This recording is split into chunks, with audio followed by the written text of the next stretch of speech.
My fellow compatriots, welcome to Break It Down, a platform where we get to unravel some of the most complex social, economic, and political issues, making it easy for people to understand.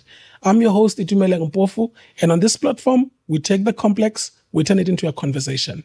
In today's episode, my guest was not able to make it, so I will be proceeding on shooting on my own. But there's two topics mainly that I'd like to discuss in today's shoot. The first one is on Nigeria. The US government has spoken about possible military intervention in Nigeria. That's the first topic that I'd like to discuss. The second topic is the removal of informal traders in the city of Johannesburg. So let's continue the conversation in the comment section and let's see how far we can take it. So when it comes to Nigeria, the US government has spoken about possible military intervention in Nigeria. They argue that there's massive persecution of Christian communities in Nigeria, which we can say that we know that that is total nonsense. The US government has become popular in its rhetoric of trying to find ways of intervention in other countries. But I'll give you the reasons as to why I think that this is a deliberate military intervention that has nothing to do with Christians' life in Nigeria. Firstly, the United States does not care really about anyone who particularly is not of European descent or is not white. And also the United States does not care of intervention in places where they do not have a reward or a benefit of some sort. We saw the President Donald Trump going around in all the peace deals that he was making, but those peace deals were short-lived and they were actually fake. We know that because he was in the contest of wanting to be awarded the Nobel Peace Prize. And with that not happening, the talks have silenced when it comes to him brokering all the peace deals that he has claimed that he's been brokering peace deals around the world, and therefore he believes that he deserves to be rewarded. Now, the case of Nigeria, for me as a South African, is of particular importance because in the past few months, there was a time where the spotlight was on South Africa. The United States president claimed that there's genocide that is taking place in South Africa, and particularly genocide against white people. Hence my earlier statement to qualify it that says that he cares when the lives are white. But we've come to know that that story of a genocide in South Africa was a lie. And with it being a lie, it was purely because of punitive measures against South Africa because of its stance on Israel and Palestine matter. This time around, the lens has switched, now focusing on Nigeria. There are claims, technically, of a genocide against Christians in Nigeria, which we know that is a lie. For the past 15 years, Nigeria has suffered a war of terror. This is from Boko Haram, Al-Qaeda-linked movements in Nigeria that are regarded as terrorist organizations and terrorist movements. They have terrorized communities in Nigeria. At some point, there was a campaign of bring back the girls that were kidnapped by Boko Haram. Those girls were not of Christians. There's been a number of kidnappings that have taken place for ransom in Nigeria. So Nigeria has become popular for these terrorist groups that are operating in the country, targeting everyone in the country. If you look at the population of Nigeria, Nigeria has roughly over about 300 million people, of which roughly 53% of them are Muslims and around 45% of them being Christians. So we can argue that the Nigerian community is roughly 50-50 Christian and Muslim. And if you look at the people that have been targeted by Boko Haram and these other terrorist organizations that target people for ransom, you will find that the target is not specifically on Christians, or the target is also not specifically on Muslims, but the target is Nigerians. Now, the United States, in its sophistication and intellectuality, they fail to understand the complexities that exist within Nigerian culture, the issues of exclusion of many people from different backgrounds. It is the same thing when you draw parallels with the South African case, where there is a problem of crime in South Africa, but that crime does not amount to a genocide of white people. That crime does not target specifically white people. And in fact, if you look as to who exactly is the casualty of crime in South Africa, you find that it's black people. Statistics show that roughly 27,000 people annually in South Africa are being unalived as a result of crime. Now, if you look at a situation in Nigeria, this is not a specific target on the Christians, but a target on the Nigerian community, and it is war against terror that Tinubu himself has declared against these terrorist movements. The floods that recently took place in Nigeria about a year ago resulted in some of the key leaders of these movements that were arrested to actually end up escaping because of those floods. So to then say that this is a crime against Christians is a lie, and reports show that Trump has been getting pressure from the Christian community or the evangelist community in the US. Now, why is it that the US would actually want to intervene in Nigeria? The US for many, many years has a track record of trumping countries' sovereignty by intervening, but they've always had a playbook that they use for intervention. And this time around, it looks like we look at a different way of playing the same thing that the US has been playing. Now, this is what I mean. Bear with me. During the times of the Cold War, when the US invaded Vietnam, their outcry was that they are fighting the spread of communism. Not only Vietnam was invaded, Korea was also invaded, a number of other countries were invaded. And if you look at their reasoning behind it, they were trying to fight against the spread of communism. That was their justification. You look at countries like Afghanistan, you look at countries like Iraq, Libya, their claim was that they are fighting against terrorists who've threatened the safety and security of the United States. You move from that, they've invaded other countries, and you look at their justification. It was that we are bringing order. We are bringing democracy to you. You people who know nothing about liberties of democracy, we are here to save you. We are the Messiah. We are bringing democracy onto you. And they invaded countries using that same logic. The other logic from their playbook, there's many. The other one is weapons of mass destruction. They recently carried out strikes against Iran, and they've claimed that Iran has weapons of mass destruction. So at all time, they find an excuse. Another excuse that they never really speak about is that if you look at all these countries that they have invaded, they have interests in those countries. And these interests could either be oil or could be the mineral resources of those countries. Now let's look at South Africa. They didn't invade in South Africa, but they spoke about possible military action in South Africa. Now, what is their interest? Their interest is their partner, which is Israel, and that South Africa has launched a case of genocide against Israel. They don't want that. Now let's look at another case, a more recent case, Nicolas Maduro of Venezuela. They have now been carrying out strikes in Venezuela. What is their justification? They have now reinvented the playbook. The new justification is that this is a war against drugs.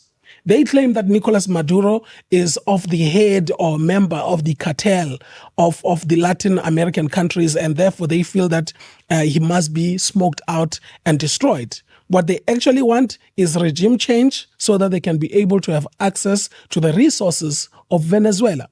The same applies right now with Nigeria. The area they speak of putting up their base is an area that is roughly 1,300 kilometers from the northern east side, where Boko Haram is heavily active. If the US really cared about rooting out terrorism in Nigeria, they would have spoken to the Nigerian government. The Nigerian government would have said, yes, you can assist us, of course, following the procedure that us as a government follows.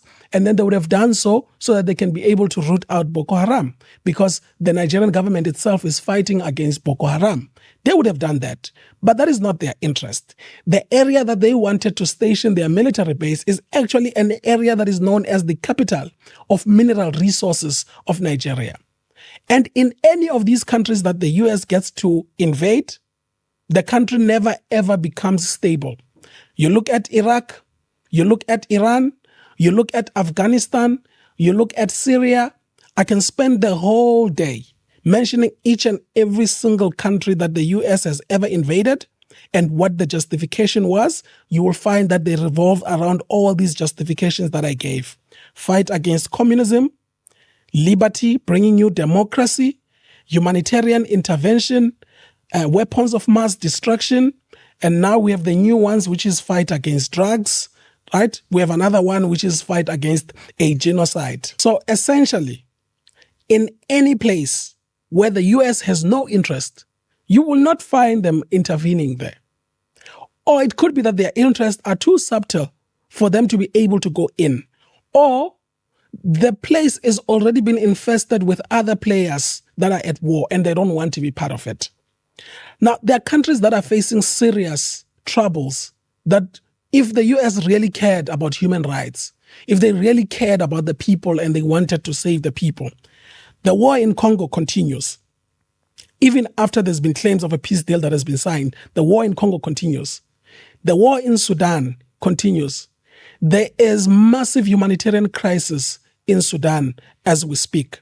The RSF and SAF are fighting against each other. The two generals are fighting over for power. The UAE, Russia, Israel, and other countries have become involved in the war in Sudan. If the US really cared about human rights, those are the countries they should have been looking at. There's war that is taking place in Mozambique.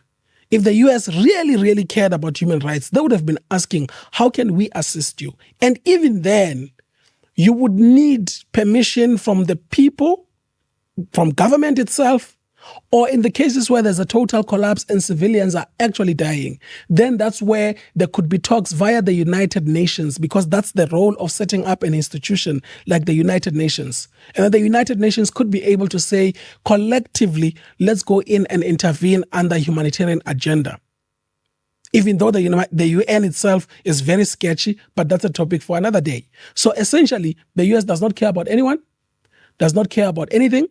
In order for the US to care about you, you've got to be white, you've got to be mineral resources, you've got to be oil, then they will care about you. If you are not, they don't care about that. Now, on another topic, which is the informal traders in the city of Johannesburg. The city of Johannesburg, in its efforts to try to clean up the city, they are trying to get rid of informal traders. They are delaying the licenses for informal traders. But that is a strategy as to why they are delaying the licenses and removing the informal traders. But I do feel that the anger is misdirected. The city of Johannesburg is looking at a totally wrong angle in their efforts to try to rebuild. In fact, what they are doing is that they are heading towards the gentrification of the city, the Cape Townization of the city, and actually failing to deal with the real problems that people are facing. The city of Johannesburg has serious crisis when it comes to the provision of water. People need water at all times, clean running water. The city of Johannesburg is failing to provide that. People need transport. The city of Johannesburg is failing to provide that. People need a clean environment, a clean city. The city of Johannesburg is failing to do that. Traffic lights across the city of Johannesburg are dysfunctional.